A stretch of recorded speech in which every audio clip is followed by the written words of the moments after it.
जोहार दोस्तों, मैं उरांव सर आप लोगों को स्वागत करता हूँ आज का झारखंड जीके क्लास में। आज का क्वेश्चन बहुत ही महत्वपूर्ण है जो आपके एग्जाम में 100% देखने को मिलेगा। तो समय को ना गंवाते हुए चलिए पहला क्वेश्चन शुरू करते हैं। उससे पहले आपको बता दें कि आज का जो क्लास इसमें हम लोग झारखंड जीके का मिक्सअप क्वेश्चन देखने वाले हैं। यानी कि बहुत सारे चैप्टर या पार्ट को जो है एक साथ मिलाकर एक ही क्लास में देखने वाले हैं। ठीक है, साथ ही आपको बता दें कि आज का जो क्वेश्चन है बहुत सारा क्वेश्चन बिल्कुल नया लगेगा और यूनिक लगेगा और थोड़ा-सा हार्ड भी लग सकता है, लेकिन आपको बता दें कि एग्ज़ाम के दृष्टिकोण से जो वीवीआईपी क्वेश्चन होता है, उसी को हम अपना क्लास में शामिल करते हैं। तो हार्ड क्वेश्चन से भी घबराना नहीं है, उसको जो है हम अपने आसान तरीके से समझाने का प्रयास करेंगे। ठीक है, केवल आप लोग को क्या करना है कि अपना नोटबुक निकाल के बैठना है, क्योंकि जो सवाल होता है उसको हम बताते ही हैं, लेकिन जहाँ पर आवश्यकता होती है, वहाँ पर हम जम के एक्सप्लेन भी करते हैं। तो उसी दौरान जो है हम क्या है एक्स्ट्रा फैक्ट भी बताते हैं, उसको जो है आप लोग अपना नोटबुक में नोट करते हुए चलिएगा। और आपको बता दें झारखंड उत्पाद सिपाही का एग्ज़ाम काफ़ी नज़दीक है, कब होने वाला है? दिसंबर माह में होने वाला है, ठीक है? तो कमर कस लेना है और आपका जो है क्या है, झारखंड उत्पाद सिपाही में पेपर 2 में जिनका भी हिंदी क्लास है, उनके लिए 12 से 2-3 बजे के बीच में जो है क्लास हम प्रत्येक दिन डाल देते हैं, तो वो भी आप लोग देखना नहीं भूलिएगा, ठीक है? जम के तैयारी कीजिए, कुछ महीना की तैयारी जो आपका जीवन सफल कर सकता है या आपका जीवन को खुशनुमा बना सकता है, तो कुछ महीना कष्ट ही सही, लेकिन जम के पढ़िए, ठीक है? चलिए। और आज जो है आप लोग क्या कीजिए कि क्लास को एकदम लाइक कर दीजिएगा और एकदम कमेंट हर कोई कीजिएगा, जो-जो पढ़ रहे हैं उतना कर दीजिएगा, ठीक है? चलिए पहला क्वेश्चन कह रहा है कि गायब होता हुआ देश उपन्यास के लेखक कौन है? पहला है महुआ मांझी, दूसरा है रजत वर्मा, तीसरा है श्रवण कुमार गोस्वामी, चौथा है रनींद्र। इसका सही आंसर हो जाएगा आपका ऑप्शन नंबर डी रनींद्र। रनींद्र का स्पेलिंग कहीं पर इस तरह के भी मिल सकते हैं, तो उससे आपको घबराना नहीं है। हम लोग को हिंदी व्याकरण नहीं पढ़ना है, बल्कि हम लोग को यहाँ जानना है जीके। तो रनीन्द्र जी के द्वारा लिखा गया पुस्तक का नाम क्या है? गायब होता हुआ देश। और ये किस पर आधारित है? तो आपको बता दें कि यह जो है विस्थापित होते हुए, टूटते-बिखरते और लगातार गायब होते जा रहे आदिवासी समाज की समस्याओं की कहानी है। ठीक है? इनका और एक किताब है जिनके बारे में झारखंड जीके में पूछा जाता है, वो किताब का नाम क्या है? तो ग्लोबल, ठीक है? ग्लोबल गाँव का देवता। ये किताब भी इनका जो है बहुत चर्चित किताब है और इनके बारे में भी हमेशा पूछा जाता है। कौन-सा किताब? तो ग्लोबल गाँव का देवता। और यह भी किस पे आधारित है? तो यह भी जो है आदिवासी विस्थापित आदिवासियों, उनके संस्कृति, उनके समाज पर आधारित किताब है। तो हो जाएगा ऑप्शन नंबर डी, रनीन्द्र के द्वारा लिखा गया किताब गायब होता हुआ देश है। चलिए आगे बढ़ते हैं हम लोग क्वेश्चन नंबर 2 की ओर। तो देख रहे हैं क्वेश्चन किस प्रकार के हैं, बहुत ही सुंदर क्वेश्चन है। क्वेश्चन नंबर 2 कह रहा है कि आदि धर्म पुस्तक के रचनाकार कौन हैं? पहला है पंडित रघुनाथ मुर्मू, दूसरा है गुरु बचन सिंह, तीसरा है रामदयाल मुंडा, चौथा है निर्मल मिंज। इसका सही आंसर हो जाएगा आपका ऑप्शन नंबर सी, रामदयाल मुंडा। तो रामदयाल मुंडा के द्वारा पुस्तक लिखा गया है आदि धर्म, ठीक है। इनके द्वारा और एक पुस्तक रचना की गई है जिसका नाम है जे नाची से बाँची। क्या चीज़? तो जे नाची से बाँची, इन्हीं के द्वारा लिखा गया रचना है। इतना आपको याद रखना है। चूँकि आपको बता दें कि रामदयाल मुंडा जो है झारखंड के महान शख्सियत हैं, तो इनसे संबंधित क्वेश्चन जो है झारखंड जीके में भर-भर के पूछे जाते हैं। तो क्यों ना हम इनके बारे में डिटेल में जानें। तो रामदयाल मुंडा के जन्म की बात की जाए तो कब हुआ है? 23 अगस्त, ठीक है? 23 अगस्त 1939 ईस्वी में इनका जन्म हुआ है। कहाँ पर हुआ है? तो इनका जन्म हुआ है देवड़ी में। ये वही देवड़ी है रांची जिला के अंतर्गत जहाँ पर माँ देवड़ी का मंदिर है, 16 भुजा वाला दुर्गा माँ का। इतना आपको याद रखना है। अब बात करेंगे इनकी मृत्यु कब हुई है। तो इनकी मृत्यु हुई है आपका 30 सितंबर। कब हुई है? 30 सितंबर आपका 2011 में इनकी मृत्यु हुई है। ठीक है? मृत्यु का कारण शायद क्या बताया गया था? तो कैंसर था। ठीक है? इतना आपको याद रखना है। अब आपको बता दें कि कला के क्षेत्र में जो है महान योगदान देने के कारण इन्हें जो है 2010 में, कब? 2010 में भारत सरकार का चौथा सबसे बड़ा पुरस्कार पद्मश्री पुरस्कार से सम्मानित किया जा चुका है। ये भी आपको याद रखना है। और इन्हें जो आपको क्या है, इन्हें जो है राज्यसभा सदस्य भी मनोनीत किया गया था, इतना भी आपको याद रखना है। और ख़ास बात यह है कि ये आदिवासी परिवार से थे, मुंडा जनजाति से थे, लेकिन ये जो है इनकी शिक्षा-दीक्षा कहाँ हुई है? तो अमेरिका में हुई है। और अमेरिका में ये सिर्फ़ पढ़े नहीं हैं, बल्कि वहाँ के बहुत सारे विश्वविद्यालय में जो है इन्होंने पढ़ाया भी है। तो ये हैं रामदयाल मुंडा और रामदयाल मुंडा के नाम से आपका मोराबादी मैदान में, कहाँ पर? मोराबादी मैदान के जो बगल में एक पार्क है जिसका नाम क्या है? रामदयाल मुंडा पार्क, ठीक है? चलिए, आगे बढ़ने से पहले थोड़ा-सा इसको भी ध्यान देते हैं, पंडित रघुनाथ मुर्मू ने क्या है 1941 ईस्वी में 1941 ईस्वी में ओल चिकी लिपि का आविष्कार किया था। किसकी?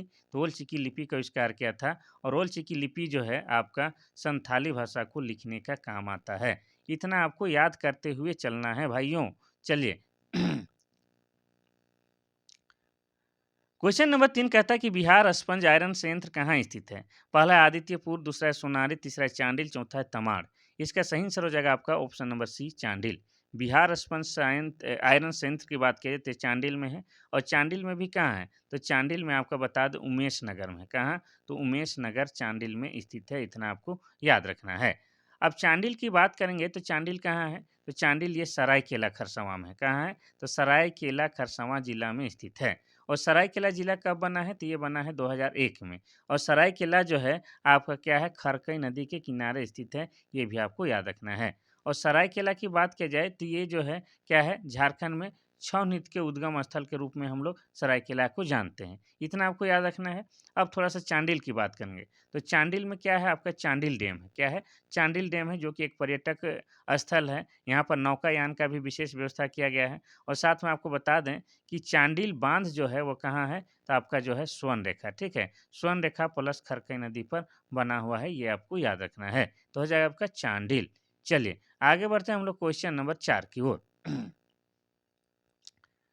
क्वेश्चन नंबर 4 कहता है कि लांगड़े क्या है? पहला एक वाद्य यंत्र, दूसरा है एक प्रकार का नृत्य, तीसरा है आपका एक जादू, चौथा इनमें से कोई नहीं। तो इसका सही आंसर हो जाएगा आपका ऑप्शन नंबर बी, एक प्रकार का नृत्य। लांगड़े क्या है? तो एक प्रकार का नृत्य है, ठीक है? और जिसे क्या कहा जाता है? जिसे डाहर डाहर नृत्य भी कहा जाता है। इतना आपको याद रखना है। और यह जो है आपका क्या माघ महीने में मनाया जाता है। कब? तो माघ महीने में किया जाने वाला नृत्य है। और विशेषकर अगर कोई पर्व का नाम लिया जाए तो क्या हो जाएगा? माघे बंगा पर्व, ठीक है? माघे बंगा पर्व में यह नृत्य किया जाता है। इतना आपको याद रखना है, ठीक है? तो ये आपका लांगड़े को ही क्या कहा जाता है? डाहर नृत्य भी कहा जाता है। और यह जो है माघे बंगा पर्व में नृत्य किया जाता है, ठीक है? और कुछ आगे बढ़ते हैं। Question number 5। क्वेश्चन नंबर 5 कहता है कि कजली कब गाया जाता है? पहला है रबी फसल के समय, दूसरा है होली में, तीसरा है वर्षा ऋतु में, चौथा बच्चों के जन्म के उत्सव में। तो इसका सही आंसर हो जाएगा आपका ऑप्शन नंबर सी, वर्षा ऋतु में। देखिए कजली जो है विशेषकर वर्षा ऋतु में गाया जाने वाला एक लोकगीत है। विशेषकर कब? तो ये जो है आपका सावन भादो में, ठीक है? सावन प्लस भादो महीने में गाया जाता है, बरसात के समय या वर्षा के समय। और यह क्या है? उत्तर प्रदेश का जो है प्रचलित लोकगीत है, जिसका आपको खास ध्यान रखना है, ठीक है? और इसका जो है मुख्य केंद्र बिंदु कहाँ है? तो वाराणसी और मिर्ज़ापुर क्षेत्र में जो है ये गीत गाया जाता है। तो ये लोकगीत है, लेकिन कहाँ का है? तो ये उत्तर प्रदेश का लोकगीत है, ठीक है? कोई दिक्कत नहीं। चलिए यहाँ पर ऑप्शन नंबर डी में जो दिया गया है, बच्चों के जन्म उत्सव में कौन-सा गीत गाया जाता है? तो झंझाइन गीत गाया जाता है।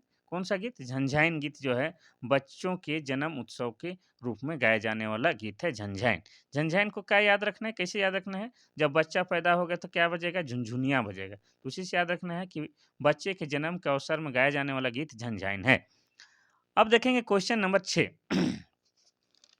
क्वेश्चन नंबर 6 कहता है कि गलत सुमेलित को पहचानें। यहाँ पर 3 गो जो है सुमेलित बिल्कुल सही है, एक गलत है, तो गलत को पहचानते हैं।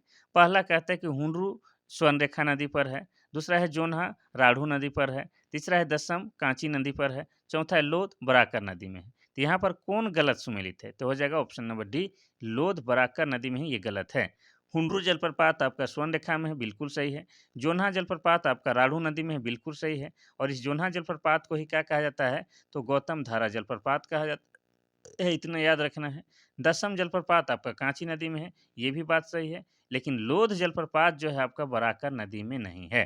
तो किस नदी में है? तो लोध जलप्रपात जो है आपका बूढ़ा नदी में है। कहाँ है? बूढ़ा नदी में है। और यह जो बूढ़ा नदी है आपका उत्तरी कोयल की सहायक नदी है। किसकी? तो उत्तरी कोयल की सहायक नदी है बूढ़ा नदी। और बूढ़ा नदी में आपका क्या है? लोध जलप्रपात है। इसी कारण जो है लोध जलप्रपात को क्या कहा जाता है? लोध जलप्रपात को बूढ़ा घाघ भी कहा जाता है, क्योंकि यह बूढ़ा नदी पर है। अब लोध जलप्रपात की बात और थोड़ा-सा करेंगे तो लोध जलप्रपात जो है क्या है? झारखंड की सबसे ऊँची जलप्रपात है, ठीक है? सबसे ऊँची जलप्रपात है। और यह जो है आपका लातेहार जिला के अंतर्गत आता है। और लातेहार जिला कब बना है? तो ये जिला बना है आपका 2001 में। इतना आपको याद रखना है और इससे बाहर क्वेश्चन कहीं नहीं पूछेगा, ठीक है? क्लास अच्छा लगता है तो ज़रूर लाइक कीजिएगा, ठीक है? आप केवल उतना ही तो कर सकते हैं गुरु दक्षिणा के रूप में। क्वेश्चन नंबर 7 कहता है कि तिलैया बांध किस नदी पर है? पहला है दामोदर, दूसरा है बराकर, तीसरा है अजय, चौथा है स्वर्णरेखा। तो इसका सही आंसर क्या हो जाएगा? तो इसका सही आंसर हो जाएगा आपका ऑप्शन नंबर बी, बराकर नदी पर है। कहाँ चल गया? चलिए कोई अच्छा आ गया। क्वेश्चन नंबर 7 ये कहाँ पर है? तो आपका बराकर नदी में है। ठीक है, इतना आपको याद रखना है। अब इसके बारे में भी थोड़ा-सा हम लोग डिटेल में जानते हैं। हम लोग जान गए कि तिलैया बांध कहाँ पर है? तो ये बराकर नदी में है। किस जिला में है? तो ये है आपका कोडरमा जिला में। कहाँ है? तो ये कोडरमा जिला में है। और कोडरमा जिला को हम लोग क्यों जानते हैं? तो कोडरमा जिला को जो है अभ्रक की राजधानी के रूप में जानते हैं, क्योंकि कोडरमा जिला में जो है आपका अभ्रक जो है बहुतायत मात्रा में पाया जाता है। तो तिलैया बांध बराकर नदी में और कहाँ पर है? तो कोडरमा जिला में है। साथ ही और एक बात है जिसे जानना है कि इसका निर्माण कब हुआ है? ठीक है? इसका निर्माण हुआ है आपका कब हुआ है? तो इसका निर्माण 1953 ईस्वी में हुआ है। ठीक है? और इस बांध की लंबाई कितनी है? तो इस बांध की लंबाई जो है लगभग 366 मीटर है। कितना?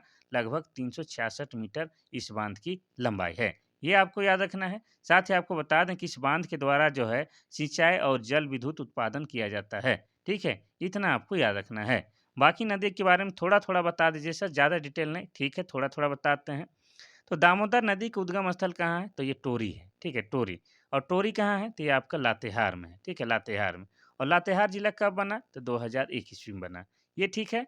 अब हम लोग बात करेंगे कि ये जो दामोदर नदी है, इसी को क्या कहा जाता है? इसी को देव नदी कहा जाता है। और इसी को क्या कहा जाता है? तो इसी को कहा जाता है कि झारखंड का सबसे प्रदूषित नदी है। और इसी नदी को कहा जाता है कि यह नदी जो है क्या है आपका झारखंड की सबसे लंबी नदी है। तो लंबी कहने से होगा कितना लंबा है? तो झारखंड में जो है इसका प्रवाह क्षेत्र 290 किलोमीटर है। ठीक है, इतना आपको याद रखना है। साथ ही इस दामोदर नदी को ही क्या कहा जाता है? तो बंगाल का शोक कहा जाता है। ठीक है, क्या कहा जाता है? तो बंगाल का शोक कहा जाता है। शोक यानी दुःख, दुःख की बात क्यों है? तो आपको बताए थे कि इस दामोदर नदी में जो है आपका अत्यधिक बाढ़ आता है, जिससे जान-माल की क्षति होती है, जिसके कारण इसे बंगाल का शोक कहा जाता है। अब अजय नदी की बात करेंगे तो इसका उद्गम स्थल कहाँ है? मुंगेर है। और मुंगेर कहाँ पर है सर? तो मुंगेर आपका बिहार राज्य में है। और बिहार से हम लोग क्या है 46% भू-भाग काट करके अलग झारखंड राज्य का निर्माण किए हैं। ठीक है, कोई दिक्कत नहीं। अगर बात करेंगे स्वर्णरेखा नदी की तो इसका उद्गम स्थल कहाँ है? रांची का नगड़ी गाँव। ठीक है, रांची का नगड़ी गाँव से निकलता है। और जिस जगह से निकलता है उस जगह को क्या कहते हैं? रानी चुआ नाम से हम लोग जानते हैं। चुआ मतलब कुआँ का छोटा रूप। इतना आपको याद रखना है। साथ ही आपको बता दें कि झारखंड का एकमात्र नदी जो है स्वर्णरेखा नदी, जो कि स्वतंत्र रूप से जाके क्या है? बंगाल की खाड़ी में गिरती है। कहीं भी नहीं मिलती है। जाके स्वतंत्र रूप से बंगाल की खाड़ी में गिरती है, ठीक है? और इसी स्वर्णरेखा नदी पर ही आपका क्या है? झारखंड का दूसरा सर्वप्रमुख जलप्रपात आपका हुंडरू जलप्रपात है। कौन-सा? हुंडरू जलप्रपात है। और इसी स्वर्णरेखा नदी पर ही आपका क्या है? पलना डैम है। क्या है? पलना डैम। और इसी स्वर्णरेखा नदी पर ही आपका क्या है? आपका चांडिल डैम, ठीक है? और इसी स्वर्णरेखा नदी के किनारे ही आपका क्या है? तो जमशेदपुर शहर बसा हुआ है। इतना आप क्लियर करके चलिएगा। चलिए, आगे बढ़ते हैं हम लोग क्वेश्चन नंबर 8 की ओर। क्वेश्चन नंबर 8 कहता है कि तुरामडीह में किस खनिज का खनन होता है? पहला है काइनाइट, दूसरा एस्बेस्टस, तीसरा बॉक्साइट, चौथा यूरेनियम। तो इसका सही आंसर क्या हो जाएगा? इसका सही आंसर हो जाएगा आपका ऑप्शन नंबर डी, यूरेनियम। ठीक है? तो आपको बता दें कि तुरामडीह, तुरामडीह कहाँ है? तो ये आपका पूर्वी सिंहभूम में है। ठीक है? कहाँ है? पूर्वी सिंहभूम जिला में है। और पूर्वी सिंहभूम जिला कब बना है? तो ये बना है 1990 में। तो तुरामडीह आपका है पूर्वी सिंहभूम जिला में, और वहीं पर जो है आपका क्या है? ये यूरेनियम का उत्खनन किया जाता है, ठीक है? तो यूरेनियम को विशेष हम लोग कहाँ जानते हैं? तो झारखंड में ही कहाँ है? जादूगोड़ा, जो कि पूर्वी सिंहभूम में है। तो जादूगोड़ा में क्या है? यूरेनियम का उत्खनन होता है। तो ये जो जादूगोड़ा है, इससे जो है लगभग 24 किलोमीटर दूर, ठीक है? लगभग 24 किलोमीटर दूर पश्चिम दिशा में आपका क्या है? तो तुरामडीह है। वहाँ से भी क्या है? आपका यूरेनियम का उत्पादन किया जाता है, ठीक है? कोई दिक्कत वाली बात नहीं है। क्लियर हो गया? तो जादूगोड़ा को केवल याद नहीं रखना है, तुराम डी से भी क्या है? आपका यूरेनियम का उत्खनन किया जाता है। ठीक है? Is that clear? Question number 9 कहता है कि बेंटोनाइट निक्षेप झारखंड में कहाँ पाया जाता है? पहला रांची, दूसरा लोहरदगा, तीसरा साहेबगंज, चौथा जामताड़ा। तो इसका सही आंसर क्या हो जाएगा? तो इसका सही आंसर हो जाएगा आपका option number C, Sahebganj. Bentonite का जो निक्षेपण होता है कहाँ होता है? आपका साहेबगंज जिला में होता है। ठीक है? और आपको बता दें कि साहेबगंज जो है जिला कब बना है? तो साहेबगंज जिला बना है 1983 ईस्वी में। और झारखंड का एकमात्र जिला जो है आपका साहेबगंज, जहाँ से आपका क्या है? तो गंगा नदी बहती है। ठीक है। और ये जो आपका साहेबगंज है, यहीं पर आपका क्या है, राजमहल का क्षेत्र, क्या है, राजमहल का क्षेत्र है, यही भी आपको याद रखना है। सर बाकी जिला का भी स्थापना बता दीजिए। ठीक है, बताते हैं। तो रांची जो है, रांची मेरी जान झारखंड की राजधानी है, यह 1899 में जिला बना है। लोहरदगा जो है लोहरदगा जो है, जहाँ पर बगड़ू पहाड़ है, ये जो बना है जिला कब, ये आपका 1983 ईस्वी में। ठीक है। जामताड़ा जिला बना है कब, तो जामताड़ा जिला बना है 2001 में। और जामताड़ा जिला को कहते हैं सांपों का शहर कहते हैं, जो वर्तमान में पूरे विश्व में जो है साइबर क्राइम के लिए क्या है, तहलका मचा के रख दिया है। वहाँ का बच्चा बच्चा इतना साइबर में आगे है कि कह नहीं सकते, अनपढ़ जाहिल लोग भी साइबर क्राइम करता है। क्वेश्चन नंबर 10 कहता है कि पश्चिम सिंहभूम में चिड़िया किसके लिए प्रसिद्ध है। पहला है पक्षी अभयारण्य, दूसरा है भेड़िया अभयारण्य, तीसरा है लो अयस्क खनन, और चौथा है एक तालाब। इसका सही आंसर क्या हो जाएगा। ठीक है, क्या कह रहा है, पश्चिम सिंहभूम में चिड़िया किसके लिए प्रसिद्ध है। ये जो चिड़िया शब्द है, इसको कहीं कहीं पर इस तरह से भी लिख देता है, कोई दिक्कत नहीं, चिड़िया। अरे यार, हैंड राइटिंग तो मेरा क्या हो गया, पैदल हो गया है। चिड़िया इस तरह से भी लिखा हुआ मिलता है। तो चिड़िया एक जगह है पश्चिम सिंहभूम में, वो किसके लिए प्रसिद्ध है। पहला पक्षी अभयारण्य, दूसरा भेड़िया अभयारण्य, तीसरा लो अयस्क, चौथा एक तालाब। इसका सही आंसर हो जाएगा ऑप्शन नंबर सी, लो अयस्क खनन के लिए। ठीक है। तो चिड़िया बहुत ही प्रसिद्ध जगह है। ठीक है, लो अयस्क के लिए। ये झारखंड का जो है सबसे बड़ा लो अयस्क खनन केंद्र में से में एक है। ये कहाँ है, पश्चिमी सिंहभूम में। और पश्चिमी सिंहभूम जिला कब बना है, ये बना है 1990 में। चलिए आगे बढ़ते हैं हम लोग क्वेश्चन नंबर 11 की ओर। क्वेश्चन नंबर 11 कहता है कि शहीद निर्मल महतो पार्क, जिसे झारखंड के झार पार्क प्रोग्राम में शामिल किया गया है, किस जिले में है। पहला है रांची, दूसरा है धनबाद, तीसरा है हजारीबाग, चौथा है बोकारो। इसका सही आंसर क्या हो जाएगा, तो इसका सही आंसर हो जाएगा आपका ऑप्शन नंबर सी, हजारीबाग में। ठीक है। तो ये जो है आपका शहीद निर्मल महतो पार्क कहाँ है, तो आपके हजारीबाग जिले में स्थित है। ठीक है। और यह राज्य का पहला जुरासिक पार्क है, ये भी आपको याद रखना है। ठीक है।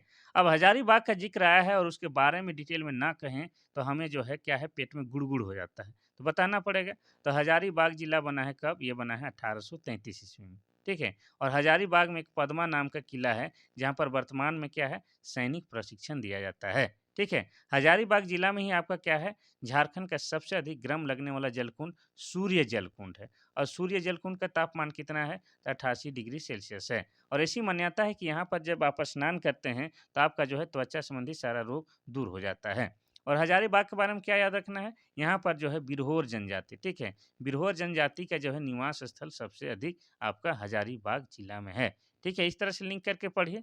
चलिए बाकी का स्थापना बताते हैं। रांची 1899 में, धनबाद आपका 1956 में, और आपका बोकारो जो है 1991 में। बोकारो को क्या कहा जाता है, तो स्टील सिटी भी कहा जाता है।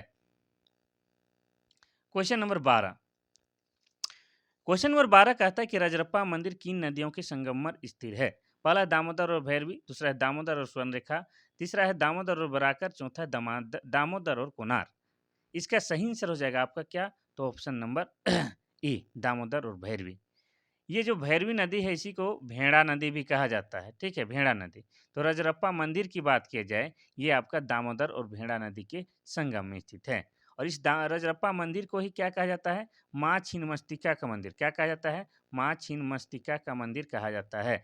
ऐसा इसलिए कहा जाता है कि यहाँ पर जो माँ काली का जो मूर्ति है, वो क्या है, माँ काली का सिर कटा हुआ मंदिर है, इसीलिए इसको माँ छिन्नमस्तिका मंदिर कहा जाता है। चूँकि यह जो है आपका रजरप्पा नामक स्थान में है, इसलिए इसे रजरप्पा मंदिर भी कहा जाता है। और यह जो जगह है आपका तंत्र विद्या के लिए, किसके लिए, तो तंत्र विद्या के लिए उपयुक्त जगह माना जाता है। और यहाँ पर जो है क्या है, बकरे की भी बलि दी जाती है। ठीक है, इतना आपको याद रखना है। और इसी के बगल में आपका क्या है, रजरप्पा जलप्रपात है। क्या है, रजरप्पा जलप्रपात है, और वो भी आपका क्या है, दामोदर और भैरवी नदी के संगम में ही स्थित है। आपको इनसे संबंधित और एक क्वेश्चन क्या पूछ सकता है, तो बता दें कि ये रजरप्पा जो है किस जिला के अंतर्गत आता है। तो ये जो है आपका रामगढ़ जिला के अंतर्गत आता है। और रामगढ़ की बात आया तो रामगढ़ जिला बना है कब, तो रामगढ़ जिला बना है आपका 12 सितंबर 2007 ईस्वी को। और यह जो है झारखंड का 24वां जिला के रूप में गठित होता है। और यह क्या है, झारखंड का क्षेत्रफल की दृष्टि से जो है सबसे छोटा जिला है। ठीक है, अगर रामगढ़ को अगर इतिहास की दृष्टि से अगर हम लोग देखते हैं तो क्या देखते हैं कि रामगढ़ राज्य की स्थापना किसने तथा कब की है। तो रामगढ़ राज्य की स्थापना 1368 ईस्वी में किया गया है। किसके द्वारा? तो राजा बागदेव सिंह के द्वारा किया गया है। ठीक है, इतना आपको याद रखना है। फिर देखते हैं कि आपका जो है एग्जाम में कैसे पास नहीं होते हैं। ठीक है। क्वेश्चन नंबर 13 कहता है कि संथाल परगना काश्तकारी अधिनियम 1949 के तहत गांव के मुखिया का पद कैसा होता है। पहला है हस्तांतरणीय, दूसरा अहस्तांतरणीय, तीसरा वंशानुगत, चौथा इनमें से कोई नहीं। तो इसका सही आंसर क्या हो जाएगा? तो इसका सही आंसर हो जाएगा आपका ऑप्शन नंबर बी। तो सबसे पहले समझते हैं कि हस्तांतरीय मतलब होता है कि जिस पद को हटाया जाए, जिसे पद से हटाया जा सके। अहस्तांतरीय जिसे पद से नहीं हटाया जा सके। वंशानुगत जैसे बाप मुखिया है तो उसका बेटा भी मुखिया बनेगा, इस तरह से उसको हम लोग क्या बोलते हैं? वंशानुगत। तो संथाल परगना काश्तकारी अधिनियम जो है 1949, उसके तहत जो है गांव के मुखिया का पद जो होता है कैसा होता है? अहस्तांतरणीय होता है, यानी कि उसे पद से नहीं हटाया जा सकता है। ठीक है, ये होता है। अब हम लोग बात करेंगे संथाल परगना काश्तकारी अधिनियम की, अर्थात एसपीटी की। ठीक है, संथाल परगना टेनेंसी की, जो कि 1949 ईस्वी में लागू हुआ है। और ये जो है आपका क्या है? भूमि संबंधित कानून है। क्या है? भूमि संबंधित कानून है। वैसे आप जानते हैं कि झारखंड में जो है वर्तमान समय में कितने? तो 24 जिला है। उनमें से 18 जिला में आपका क्या है? सीएनटी एक्ट लागू है, यानी कि छोटा नागपुर टेनेंसी लागू है। ठीक है, छोटा नागपुर काश्तकारी अधिनियम लागू है। और ये भी क्या है? भूमि संबंधित कानून है। और बाकी 6 जिला में आपका क्या है? संथाल परगना काश्तकारी अधिनियम लागू है। ठीक है, इतना आपको याद रखना है। चलिए आगे बढ़ते हैं हम लोग क्वेश्चन नंबर 14 की ओर। क्वेश्चन नंबर 14 कहता है कि मोहन कुमार मंगलम स्टेडियम कहाँ है। पहला है रांची, दूसरा है गुमला, तीसरा है जमशेदपुर, चौथा है बोकारो। तो इसका सही आंसर हो जाएगा आपका ऑप्शन नंबर डी, बोकारो में। मोहन कुमार मंगलम स्टेडियम की बात की जाए तो ये कहाँ है? आपका बोकारो जिला में। और बोकारो जिला कब बना है? तो ये जिला बना है 1991 ईस्वी में। ठीक है, इतना आपको याद रखना है बोकारो के बारे में। और बोकारो को ही क्या कहा जाता है? बोकारो को ही स्टील सिटी कहा जाता है भाई। इतना आपको याद रखना है। अब बाकी जगह में कौन-कौन सा जिला है ये बताते हैं, कौन-कौन सा स्टेडियम है बताते हैं। रांची में आपका कौन सा स्टेडियम है? तो रांची में आपका जेएससीए क्रिकेट स्टेडियम है, जो कि रांची के धुरुआ में है। ठीक है, रांची के धुरुआ में है। और इसका उद्घाटन कब हुआ है? तो इसका उद्घाटन 2013 में हुआ है। और सबसे पहले यहाँ पर अंतर्राष्ट्रीय मैच किन 2 देशों के बीच हुआ था? तो भारत और इंग्लैंड के बीच। ये महत्वपूर्ण स्टेडियम है, इसीलिए आपको बता दें। वैसे रांची में जो है बहुत सारा स्टेडियम है। शताब्दी स्टेडियम है, बिरसा मुंडा फुटबॉल स्टेडियम है, और आपको बता दें मेकन स्टेडियम है, साथ ही एस्ट्रोटर्फ हॉकी स्टेडियम है। ये सब आपका रांची जिला में ही है। ठीक है, इतना आपको याद रखना है। अल्बर्ट एक्का स्टेडियम आपका कहाँ है? गुमला में है। जमशेदपुर में आपका क्या है? तो जमशेदपुर में मोहन आहूजा इंडोर स्टेडियम है, ये भी आपको याद रखना है। तो हो जाएगा इसका ऑप्शन नंबर डी, बोकारो में मोहन कुमार मंगलम स्टेडियम है। चलिए भाई आगे बढ़ते हैं क्वेश्चन नंबर 15 की ओर। क्वेश्चन नंबर 15 कहता है कि इंडियन स्कूल ऑफ माइंस, यहाँ पर ऑफ कर दीजिएगा। इंडियन स्कूल ऑफ माइंस की स्थापना कब हुई थी? पहला है 1926, दूसरा है 1925, तीसरा 1948, चौथा 1958। तो इसका सही आंसर क्या हो जाएगा आपका? Option number A, 1926। ठीक है, इंडियन स्कूल ऑफ माइंस, इसको और क्या कह सकते हैं? इंडियन इंस्टीट्यूट, अरे यार इंग्लिश तो मेरा बहुत दिक्कत हो जाता है इंग्लिश शब्द बोलने में। ठीक है, तो इसको हम लोग इंडियन स्कूल ऑफ माइंस ही कहते हैं, कोई दिक्कत नहीं है। तो इंडियन स्कूल माइंस की स्थापना हुआ था आपका 9 दिसंबर। ठीक है, कब होता है? 9 दिसंबर 1926 में इसकी स्थापना होती है। और इसकी स्थापना कौन करता है? तो इसकी स्थापना करता है उस समय के जो भारत के तत्कालीन वायसराय थे। कौन? आपके लॉर्ड इरविन। कौन थे? Lord Irwin. लॉर्ड इरविन के द्वारा इसकी स्थापना 9 दिसंबर 1926 में किया जाता है। ठीक है, तो इतना आपको याद रखना है। चलिए आगे बढ़ते हैं। जब भी इंग्लिश शब्द बोलते हैं मेरा ज़बान जो है फंस जाता है। इसका मतलब इंग्लिश में कमज़ोर है ये मत समझिएगा। ठीक है। क्वेश्चन नंबर 16 कहता है कि रांची विश्वविद्यालय की स्थापना किस विश्वविद्यालय से अलग करके किया गया है? पहला बिहार विश्वविद्यालय, दूसरा है पटना विश्वविद्यालय, तीसरा है झारखंड विश्वविद्यालय, चौथा उड़ीसा विश्वविद्यालय। इसका सही आंसर क्या हो जाएगा? तो इसका सही आंसर हो जाएगा आपका ऑप्शन नंबर ए, बिहार विश्वविद्यालय से अलग करके रांची विश्वविद्यालय की स्थापना की जाती है। कब की जाती है? तो 1960 ईस्वी में की जाती है, ये आपको याद रखना है। और यही 1960 ईस्वी जो है, इसी में आपका क्या है, आपका रिम्स की भी स्थापना की जाती है। किसकी? रिम्स की भी स्थापना 1960 ईस्वी में हुआ है। तो ये डेट से आपको दोनों को लिंक करके याद रखना है, ठीक है। 1960 में ही आपका क्या है, रांची विश्वविद्यालय की स्थापना, और 1960 में ही आपका रिम्स की स्थापना। रिम्स वही जो झारखंड का सबसे बड़ा सरकारी अस्पताल है, जिसे क्या कहते हैं, Rajendra institute of medical science के नाम से भी हम लोग जानते हैं। और कहाँ है? तो रांची के बरियातू नामक क्षेत्र में है, ठीक है। चलिए, कोई दिक्कत वाली बात नहीं सर। आगे बढ़ते हैं क्वेश्चन नंबर 17 की ओर। क्वेश्चन नंबर 17 कहता है कि संथाल जनजाति में विवाह का सबसे सामान्य रूप क्या है? पहला है घोटुल, दूसरा है सांगा, तीसरा है निर्बलोक, चौथा है बापला। इसमें जो है कुछ अलग बताने वाला हूँ, उसको ध्यान से सुनिएगा, ठीक है। तो संथाल जनजाति में जो है सबसे सामान्य रूप जो है शादी को क्या है, बापला है। चूंकि संथाल जनजाति में शादी को ही क्या कहा जाता है, बापला कहा जाता है। और इसके अलावा भी संथाल जनजाति में कई प्रकार के विवाह होते हैं या बापला होते हैं, जैसे सदई बापला है, सेता बापला है, गोंगो बोलो बापला है, किरिंग बापला है। ये सब जो है संथाल जनजाति में शादी का ही प्रकार है, ठीक है, जिसमें सामान्य रूप बापला मतलब शादी है। अब संथाल जनजाति के बारे में थोड़ा-सा हम ध्यान से बताने वाले हैं, ध्यान से सुनिएगा, ठीक है? तो संथाल जनजाति में जो वधू मूल्य है, क्या है? वधू मूल्य, उसको क्या कहा जाता है? ये हमेशा पूछता है, तो उसको कहा जाता है पौन।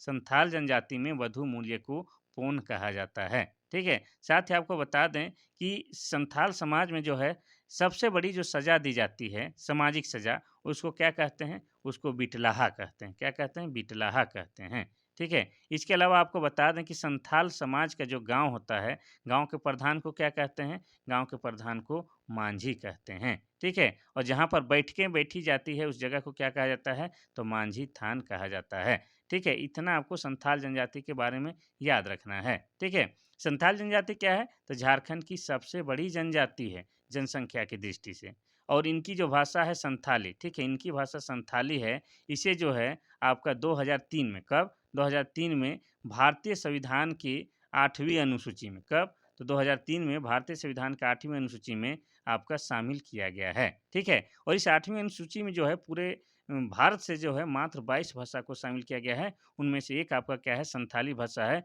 जो कि झारखंड का ट्राइबल लैंग्वेज है, ठीक है? तो ये गर्व की बात है, हमारे झारखंड का जो है क्षेत्रीय भाषा और ट्राइबल भाषा जो है आपका भारतीय भारतीय संविधान के 8वीं अनुसूची में शामिल है।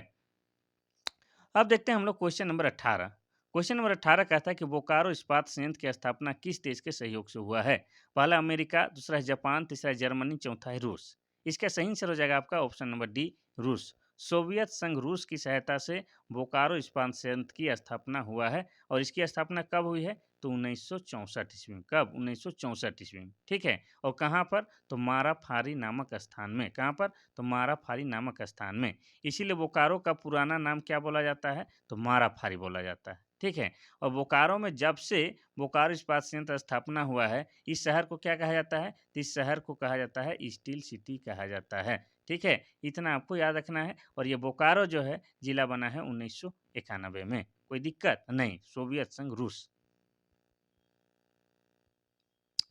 आगे देखते हैं हम लोग क्वेश्चन नंबर 19। क्वेश्चन नंबर 19 कहता है कि झारखंड में सदानों का मुख्य व्यवसाय क्या है? पहला है शिकार, दूसरा है कृषि, तीसरा है व्यापार, चौथा है मजदूरी। इसका सही आंसर क्या हो जाएगा? तो इसका सही आंसर हो जाएगा आपका ऑप्शन नंबर सी, व्यापार। तो सबसे पहले हम लोग जानेंगे कि सदान किसे कहते हैं। तो झारखंड में जो है मूल निवासी लोग जो है, जो आदिकाल से रह रहे हैं यहाँ पर, और जो आदिवासी है वो तो आदिवासी कहलाएगा।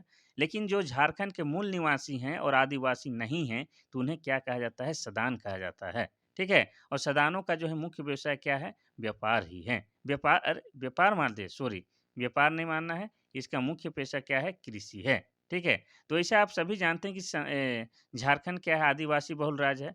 और आदिवासी बहुल राज्य है ही, लेकिन जो आदिवासी नहीं भी है, तो उनका मुख्य पेशा क्या है? कृषि है। यानी कि झारखंडियों का जीवन किस पर आधारित है? तो कृषि के साथ साथ पशुपालन पर आधारित है। इतना आपको याद रखना है, ठीक है। तो सदान का मुख्य व्यवसाय कृषि है। चलिए आगे बढ़ते हैं हम लोग क्वेश्चन नंबर 20 की ओर। क्वेश्चन नंबर 20 कहता है कि झारखंड का पहला वाईफाई ग्राम किस प्रखंड में है? पहला है डुमरी, दूसरा है कसमार, तीसरा है बोकारो, चौथा है गोविंदपुर। तो इसका सही आंसर क्या हो जाएगा? इसका सही आंसर हो जाएगा आपका ऑप्शन नंबर बी, कसमार में। देखिए कसमार में एक गांव है। अच्छा ध्यान से पहले बताते हैं। बोकारो एक जिला है, ठीक है, बोकारो एक जिला है। बोकारो में एक प्रखंड है, कौन सा? कसमार प्रखंड है। और कसमार में एक गांव है, कौन सा गांव है? तो कसमार के उस गांव का नाम शायद गारी गांव है, ठीक है, गारी गांव है, जारी या गारी ऐसा, ठीक है, गारी गांव। और वही गांव क्या है? झारखंड का पहला वाईफाई ग्राम है, इतना आपको याद रखना है। और यहाँ जो क्वेश्चन पूछा है उसके अकॉर्डिंग क्या हो जाएगा? तो आपका कसमार प्रखंड में जो है पहला वाईफाई गांव बनाया गया है, ठीक है। और कसमार प्रखंड कहाँ है? तो ये आपका बोकारो जिला में है, इतना आपको याद रखना है। चलिए, और बोकारो जिला बना है कब? 1991 में। कोई दिक्कत नहीं। अब देखते हैं हम लोग क्वेश्चन नंबर 21। क्वेश्चन नंबर 21 कहता है कि नागवंशी शासक दुर्जन साल ने मुगल शासक जहांगीर को कितना रुपया वार्षिक कर देना स्वीकार किया था? पहला है 5,000 रुपया, दूसरा है 8,000 रुपया, तीसरा है 6,000 रुपया, चौथा है 7,000 रुपया। इसका सही आंसर हो जाएगा आपका ऑप्शन नंबर सी, 6,000 रुपया। और ये कब की बात है? तो ये बात है 1628 की। अब इसके बारे में जो कहानी है वो हम आपको बताते हैं ताकि चीज़ें जो है आपको आसानी से समझ में आ जाए। तो नागवंशी शासक जिसका नाम क्या है? दुर्जन साल, इसको जो है जहांगीर के द्वारा, किसके द्वारा? जहांगीर के द्वारा जो है कैद कर लिया जाता है। कितने साल के लिए? तो 11 साल के लिए कैद कर लिया जाता है। और कैद करके कहाँ रखा जाता है? तो ग्वालियर के किला में कैद करके रखा जाता है, ठीक है। 11 साल तक ग्वालियर के किला में कैद रखने के बाद पता चलता है कि दुर्जन साल जो है हीरा के क्या है? अच्छे पारखी हैं, ठीक है। हीरा के अच्छे पारखी होने के कारण उसे खुश होके जो है क्या है? आपका जहांगीर जो है नागवंशी शासक दुर्जन साल को रिहा कर देते हैं। लेकिन बदले में जो है दुर्जन साल यह भी स्वीकार करता है कि वो प्रत्येक वार्षिक मतलब प्रत्येक साल जो है 6,000 रुपया सालाना कर देगा, ठीक है। 6,000 रुपया सालाना कर देना स्वीकार करता है, यही कहानी है। और बाद में यही दुर्जन साल जो है आपका क्या है? गुमला जिला में, गुमला जिला के जो सिसई प्रखंड है, सिसई प्रखंड में जो आपका क्या है? दोईसागढ़ में, दोईसागढ़ में जो एक किले का निर्माण करते हैं, उस किले का नाम क्या है? नवरत्नगढ़ किला। और इसका अवशेष आज भी मौजूद है और वहाँ पर लोग जो है पर्यटक स्थल के रूप में देखने जाते हैं, ठीक है। इतना आपको याद रखना है। अब नागवंशियों की बात आया है तो और थोड़ा सा बात कर लें। तो नागवंशी राज की स्थापना 64 ईस्वी में हुई है। कब? 64 ईस्वी में। अब 64 ईस्वी को हम लोग क्या कह सकते हैं? तो प्रथम शताब्दी कह सकते हैं। क्या कह सकते हैं? प्रथम शताब्दी। और स्थापना करने वाला व्यक्ति का नाम क्या है? तो फनी मुकुट राय, ठीक है, फनी मुकुट राय। इसीलिए फनी मुकुट राय को क्या कहा जाता है? आदि पुरुष भी कहा जाता है। और ये जो नागवंशी लोग जो थे, इनका जो राजकीय भाषा था, राज्य में जो भाषा था वो क्या था? नागपुरी भाषा था। नागपुरी भाषा, मोय खात हो, मोय नी जाबू, मोके बेस नहीं लागे, ये सब क्या है? आपका नागपुरी भाषा है। चलिए अब देखते हैं हम लोग क्वेश्चन नंबर 22 की ओर। क्वेश्चन नंबर 22 कहता है कि प्रारंभिक काल में महतों के कार्यभार से पहले उरांव गांव का पुरोहित और लौकिक प्रधान कौन होता था? पहला है पुजार, दूसरा है बैगा, तीसरा है महतो, चौथा इनमें से कोई नहीं। तो इसका सही आंसर क्या हो जाएगा? तो इसका सही आंसर हो जाएगा आपका ऑप्शन नंबर बी, बैगा, ठीक है। तो प्रारंभिक काल में महतों के कार्यभार से पहले उरांव ग्रामों का जो पुरोहित होता था वो कौन होता था? बैगा होता था। ठीक है, बैगा जो पूजा करने वाला, जो पंडित टाइप का व्यक्ति है। अब हम लोग यहाँ पर जो है जानने वाला चीज़ है उरांव के बारे में जानेंगे। तो उरांव क्या है? झारखंड की दूसरी सबसे बड़ी जनजाति है, जनसंख्या के मामले में, ठीक है। और इनका जो प्रमुख देवता कौन सा है? तो इनका प्रमुख देवता का नाम है धर्मेश। और इनकी भाषा क्या है? इनकी भाषा कुड़ुक है। इसीलिए ये लोग जो है स्वयं को कुड़ुक कहलाना पसंद करते हैं। और कुड़ुक भाषा को जो है लिखने के लिए क्या है? आपका तोलोंग सिकी लिपि का प्रयोग किया जाता है। और ये तोलोंग सिकी लिपि जो है, ये ठीक है कुड़ुक भाषा के लिखने के लिए किया जाता है, लेकिन ये जानें कि ये कुड़ुक भाषा जो है किस भाषा शैली के अंतर्गत आता है? तो ये आपका द्रविड़ भाषा शैली के अंतर्गत आता है, ये भी आपको याद रखना है, ठीक है। तो उरांव जनजाति के बारे में इतना जानना ही होगा। चलिए और आगे बढ़ाते हैं, लेकिन क्या करें कि क्वेश्चन जो है बहुत अभी बाकी है, तो टाइम और लगने वाला है और आप लोग जो है आधा घंटा से ज़्यादा पढ़ते ही नहीं हैं। क्वेश्चन नंबर 23 कहता है कि मुगलों के समय में झारखंड प्रदेश को किस नाम से जाना जाता था? तो ये जो क्वेश्चन है आपका मोस्ट इंपॉर्टेंट वाला क्वेश्चन है, इसको जो है एकदम आप लोग नोटबुक में नोट कीजिए। इसका सही आंसर क्या? पहले ऑप्शन तो पढ़ें। पहला ऑप्शन है झारखंड, दूसरा है खोखरा, तीसरा है पशु भूमि, चौथा है कुकुरा। इसका सही आंसर हो जाएगा आपका ऑप्शन नंबर डी, कुकुरा। तो झारखंड को जो है विभिन्न कालों में विभिन्न नामों से पुकारा गया है, विभिन्न ग्रंथों में विभिन्न नामों से पुकारा गया है और 1 या 2 क्वेश्चन जो है आपके झारखंड जीके में आपका सिपाही हो या दरोगा हो, ये पूछेगा ही पूछेगा। तो इसको आप लोग को विशेष पढ़ना है। अगर आप लोग को झारखंड के नामकरण से पढ़ना है तो मेरा एगो अलग से जो सेपरेट वीडियो बनाया है मेरा चैनल में जाके देख लीजिएगा। ठीक है? मेरे चैनल का नाम क्या है? Oraon sir tutorial. तो मुगल काल में जो है झारखंड को कुकुरा कहा गया है। कुकुरा या इसको कह सकते हैं खुखुरा। ये कहा गया है मुगल काल में। अब झारखंड को झारखंड कहाँ कहा गया है? तो झारखंड को झारखंड अकबरनामा में कहा गया है। किसमें? तो अकबरनामा में कहा गया है। और खोखरा किसमें कहा गया है? ये खोखरा जो यहाँ पर लिखा हुआ है, खोखरा किसमें कहा गया है? तो खोखरा आपका तुजुक ए जहांगीरी में कहा गया है। कहाँ? तो तुजुक ए जहांगीरी में खोखरा कहा गया है। पशु भूमि किसमें कहा गया है? तो महाभारत में पशु भूमि कहा गया है। किसमें? तो महाभारत में पशु भूमि कहा गया है। ठीक है? चलिए आगे बढ़ते हैं हम लोग क्वेश्चन नंबर 24 की ओर। क्वेश्चन नंबर 24 कहता है कि झारखंड में अंग्रेजों का प्रवेश सर्वप्रथम किस ओर से हुआ था? पहला है सिंहभूम, दूसरा है दुमका, तीसरा है पाकुड़, चौथा है चतरा। तो इसका सही आंसर हो जाएगा आपका ऑप्शन नंबर ए सिंहभूम के क्षेत्र से। ठीक है? अंग्रेजों का जो है सबसे पहले प्रवेश सिंहभूम के क्षेत्र से हुआ था। और कब हुआ था अगर ये बोल दिया जाए तो कब हुआ था? तो ये हुआ था आपका 1767 ईस्वी में। ठीक है? 1767 में सबसे पहले होता है। और उस समय जो है झारखंड में आपका क्या है? 2 शासक थे। कौन? पोराहाट क्षेत्र में सिंह शासक और ढालभूम क्षेत्र में ढाल शासक हुआ करते थे। ठीक है? इतना आपको याद रखना है। चलिए आगे बढ़ते हैं। आगे बढ़ने से पहले थोड़ा-सा बता दें कि दुमका में जो है आपका क्या लगता है? हिजला मेला लगता है।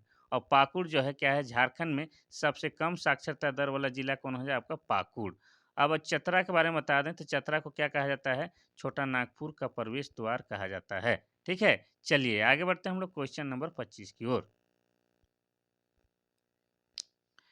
क्वेश्चन नंबर 25 कहता है कि भूमिज विद्रोह का नेता कौन था? पहला है भागीरथ मांझी, दूसरा है बुधू भगत, तीसरा है जतरा भगत, चौथा है गंगा नारायण। तो इसका सही आंसर हो जाएगा आपका option number D Ganga Narayan. Bhumij विद्रोह की बात की जाए तो भूमिज विद्रोह कब हुआ था? तो 1832-33 में। ठीक है? 1832-33 में आपका भूमिज विद्रोह हुआ था। और उसके नेतृत्वकर्ता कौन थे? तो उसके नेतृत्वकर्ता गंगा नारायण सिंह थे। इसीलिए इस विद्रोह को जो है क्या कहा जाता है? गंगा नारायण का हंगामा भी कहा जाता है। ठीक है? और इस विद्रोह का जो है दमन करने वाले अंग्रेज अधिकारी का नाम क्या था?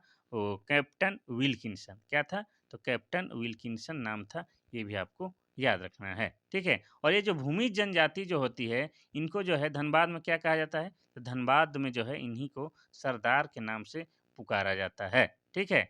चलिए, ये बहुत बढ़िया बता दिए सर। बाकी क्या बताइए? तो भागीरथ मांझी के द्वारा जो आंदोलन शुरू किया गया था, उसे तिलका अच्छा, गलत बता दें। भागीरथ मांझी के द्वारा जो है 1874 में जो है आपका क्या है खेरवार आंदोलन का नेतृत्व किया गया था। ठीक है? इतना आपको याद रखना है। अब याद करना है इसको, बुधू भगत के द्वारा जो है आपका 1831-32 में, ठीक है? 1831-32 में कोल विद्रोह का नेतृत्व किया गया था। ठीक है? इतना आपको याद रखना है। और आपको क्या याद रखना है? तो जतरा भगत के द्वारा जो है आपका क्या है 1914 में जो है टाना भगत आंदोलन का नेतृत्व किया गया था। ये आपको याद रखना है। चलिए आगे बढ़ते हैं हम लोग क्वेश्चन नंबर 26 की ओर। क्वेश्चन नंबर 26 कहता है कि कौन सी जनजाति में विधवा पुनर्विवाह को मैयारी कहते हैं? पहला है सूर, दूसरा है उरांव, तीसरा है कोरवा, चौथा है हो। तो इसका सही आंसर हो जाएगा आपका option number C Korwa. Korwa जनजाति में जो है विधवा पुनर्विवाह को मैयारी कहा जाता है। और ये जो कोरवा जो जनजाति है, ये जो आपका क्या है कोलेरियन जनजाति समूह का जनक माना जाता है। इतना आपको याद रखना है। और झारखंड सरकार द्वारा इसे क्या है शिकारी संग्रहकर्ता वर्ग में शामिल किया गया है। क्या है? शिकारी संग्रहकर्ता ग्रुप में इन्हें शामिल किया गया है। ठीक है? कौन? कोरवा को। और कोरवा क्या है? तो आप सभी जानते हैं कि झारखंड में जो 8 आदिम जनजाति पाई जाती है, उन्हीं में से में आपका एक क्या है? कोरवा जनजाति। और कोरवा जनजाति में जो विधवा पुनर्विवाह होता है, उसी को मैयारी कहा जाता है। ठीक है? कोई दिक्कत नहीं। अब बात करेंगे ये जो कोरवा लोग हैं, इनका निवास स्थल किस क्षेत्र में सबसे अधिक है? तो ये जो है पलामू प्रमंडल में सबसे अधिक इनकी जनसंख्या पाई जाती है। ठीक है? चलिए ऐसा भी माना जाता है कि ये जो कोरवा लोग हैं, इनका जो है आगमन झारखंड में मध्य प्रदेश से हुआ है। ठीक है? चलिए आगे बढ़ते हैं क्वेश्चन नंबर 27 की ओर। क्वेश्चन नंबर 27 कहता है कि धूमकुड़िया का क्या अर्थ होता है? पहला है शमशान, दूसरा है युवागिरी, तीसरा है अखाड़ा, चौथा है पूजा स्थल। तो इसका सही आंसर हो जाएगा आपका ऑप्शन नंबर बी, युवागिरी। तो आपको बता दें कि झारखंड में जितने भी जनजाति हैं, अधिक जनजातियों का क्या होता है, युवागिरी होता है। उस युवागिरी का जो है अलग-अलग नाम हो सकता है, लेकिन सबका क्या होता है, युवागिरी होता है। और युवागिरी एक्चुअली में क्या होता है, एक होता है आपका प्रशिक्षण गृह होता है। इसमें जो है आदिवासी युवक-युवतियों को जो है अपने संस्कृति, अपने समाज के बारे में जो है प्रशिक्षण दिया जाता है। साथ ही उनके जीवन में जो काम आने वाली चीज़ों के बारे में विस्तार से समझाया या प्रशिक्षण दिया जाता है। यानी कि प्रशिक्षण गृह युवा गृह को कह सकते हैं। तो उरांव जनजाति का जो युवा गृह होता है, उसी को क्या कहा जाता है, धुमकुड़िया कहा जाता है। जिसमें लड़कों के लिए अलग धुमकुड़िया गृह होता है और लड़कियों के लिए अलग। लड़कों के लिए होता है उसको हम लोग क्या बोलते हैं, उसको जो खेड़पा कहते हैं, ठीक है? क्या बोलते हैं, जो खेड़पा। और लड़कियों के लिए होता है उसको हम लोग क्या बोलते हैं, पेलेड़पा। पेलेड़पा या पेलो एड़पा कह सकते हैं, ये कहते हैं, ठीक है? तो 2 अलग-अलग होते हैं उरांव जनजाति में युवागिरी, उसको हम लोग क्या बोलते हैं, जो खेड़पा और पेलेड़पा। और ये जो युवागिरी होता है यानी कि धुमकुड़िया जो होता है, इसमें जो है आपका 10 से 11 वर्ष की आयु में क्या है, एंट्री मिल जाती है। और ये जो है आपका सरहुल के दिन में एंट्री मिलता है, इतना आपको याद रखना है, ठीक है? तो प्रत्येक 3 साल में जो है क्या है आपका सरहुल के दिन में जो है इसमें एंट्री मिलता है और वहाँ का सदस्य आप तब तक बने रहेंगे जब तक आपका जो है शादी-ब्याह नहीं हो जाता है। शादी-ब्याह होने के बाद जो है आपका सदस्यता जो है ऑटोमेटिक समाप्त हो जाता है, ठीक है? तो युवागिरी क्या है आपका, धुमकुड़िया क्या है, युवागिरी है। और किस जनजाति का है, तो उरांव जनजाति के युवागिरी को हम लोग धुमकुड़िया कहते हैं, ठीक है? कोई दिक्कत नहीं। चलिए आगे बढ़ते हैं हम लोग क्वेश्चन नंबर 28 की ओर। क्वेश्चन नंबर 28 कहता है कि कौन सी पर्व से पहाड़ी खड़िया की आर्थिक स्थिति की उजागर होती है। पहला है कर्मा, दूसरा है फागो, तीसरा है नवाखानी, चौथा है माघे। इसका सही आंसर हो जाएगा आपका ऑप्शन नंबर बी, फागो। फागो एक पर्व होता है। इस पर्व के माध्यम से जो है पहाड़ी खड़िया की जो है आर्थिक स्थिति पता चलती है, ठीक है, कोई दिक्कत नहीं। तो खड़िया जनजाति जो है क्या है, पालकी ढोने का काम करती थी। क्या है, पालकी ढोने का काम करती थी। और पालकी को ही क्या कहा जाता है, खड़खड़िया कहा जाता है। क्या कहा जाता है, तो खड़खड़िया कहा जाता है। इसी से इनका नाम, इस जनजाति का नाम क्या हुआ है, खड़िया जनजाति हुआ है। ये आपको याद रखना है। और खड़िया जनजाति की बात की जाए तो खड़िया जनजाति जो है 3 वर्गों में विभाजित है। कौन-कौन, तो तीनों का नाम बताते हैं। एक हो जाएगा आपका पहाड़ी खड़िया। कौन हो जाएगा, पहाड़ी खड़िया। दूसरा क्या हो जाएगा, तो दूसरा हो जाएगा आपका ढेलकी खड़िया। क्या हो जाएगा, ढेलकी खड़िया। और तीसरा क्या हो जाएगा, तो आपका दूध खड़िया। तो इस तरह से देखते हैं कि खड़िया जनजाति जो है, पहाड़ी खड़िया जनजाति जो है, ये 3 वर्गों में विभाजित है। चलिए आगे बढ़ते हैं हम लोग क्वेश्चन नंबर 29 की ओर। क्वेश्चन नंबर 29 कहता है कि कौन सी जनजाति की निवास स्थल टांडा के नाम से जाना जाता है। पहला है बिरहोर, दूसरा है संथाल, तीसरा है शौर्य पहाड़िया, चौथा है मुंडा। तो इसका सही आंसर हो जाएगा आपका option number A, Birhor. Birhor जनजाति के निवास स्थल को टंडा कहते हैं। अब आपको बता दें कि 2011 की जनगणना के अनुसार झारखंड में 32 जनजाति पाई जाती है। और इस 32 जनजाति में ही 8 क्या है आपका, आदिम जनजाति। और ये 8 आदिम जनजाति में से एक आपका बिरहोर जनजाति है। जिसमें बिरहोर जनजाति का शाब्दिक अर्थ क्या होता है, तो जंगल का आदमी होता है। क्या होता है, जंगल का आदमी होता है, ठीक है। और ये बिरहोर जनजाति जो है आपका क्या है, हजारीबाग जिले में जो है सबसे अधिक इनका निवास स्थल है। कोई दिक्कत नहीं है। और ये जो बिरहोर जनजाति है, इन्हीं के निवास स्थल को क्या कहा जाता है, टंडा कहा जाता है। और बिरहोर जनजाति के बीच जो एक विशेष चित्रकारी जो की जाती है, जिसका नाम क्या है, कोहबर चित्रकारी। कोहबर चित्रकारी में इसका अर्थ भी पूछता है, तो कोह का अर्थ हो जाता है गुफा और बर का अर्थ हो जाता है आपका दूल्हा। और संयुक्त रूप से अगर इसका अर्थ निकालें तो क्या हो जाएगा, गुफा के अंदर विवाहित जोड़ा हो जाएगा। तो वह है आपका क्या, बिरहोर जनजाति। इतना आपको याद रखना है, ठीक है। बाकी के बारे में थोड़ा-थोड़ा चर्चा करते हैं, फिर आगे बढ़ते हैं। संथाल जनजाति क्या है, झारखंड की सबसे बड़ी जनजाति है और पूरे भारत की तीसरी सबसे बड़ी जनजाति है। शौरिया पहाड़िया झारखंड की एक आदिम जनजाति है और इनके द्वारा जो है माल्टो भाषा बोली जाती है। और माल्टो भाषा जो है आपका द्रविड़ भाषा परिवार के अंतर्गत आती है। मुंडा की बात किया जाए तो जनसंख्या की दृष्टि से झारखंड की तीसरी बड़ी जनजाति है। और इनकी भाषा क्या है, इनकी भाषा मुंडारी है। और मुंडारी भाषा जो है आपका ऑस्ट्रो एशियाटिक भाषा परिवार के अंतर्गत आती है। ये आपको याद रखना है। चलिए आगे बढ़ते हैं आज के आखिरी क्वेश्चन की ओर, क्वेश्चन नंबर 30 की ओर। तो क्वेश्चन नंबर 30 कहता है कि लोहा गलाना कौन सी जनजातियों का एक पारंपरिक पेशा है। पहला है असुर, दूसरा है मुंडा, तीसरा है संथाल, चौथा है कोरवा। तो इसका सही आंसर क्या हो जाएगा? तो इसका सही आंसर हो जाएगा ऑप्शन के अकॉर्डिंग जो हो जाएगा इसका सही आंसर ए ए, असुर जनजाति।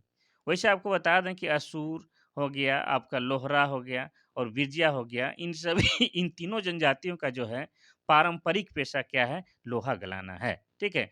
पारंपरिक पेशा मतलब होता है जो पहले से चलता आ रहा है। बाप-दादा लोग लोहा गलाया तो उसका बेटवा गला रहा है, फिर उसका बेटवा गला रहा है। इस तरह की जो पहले से पीढ़ी दर पीढ़ी जो आता है पेशा उसी को हम लोग क्या बोलते हैं? तो पारंपरिक पेशा बोलते हैं। कोई दिक्कत? नहीं।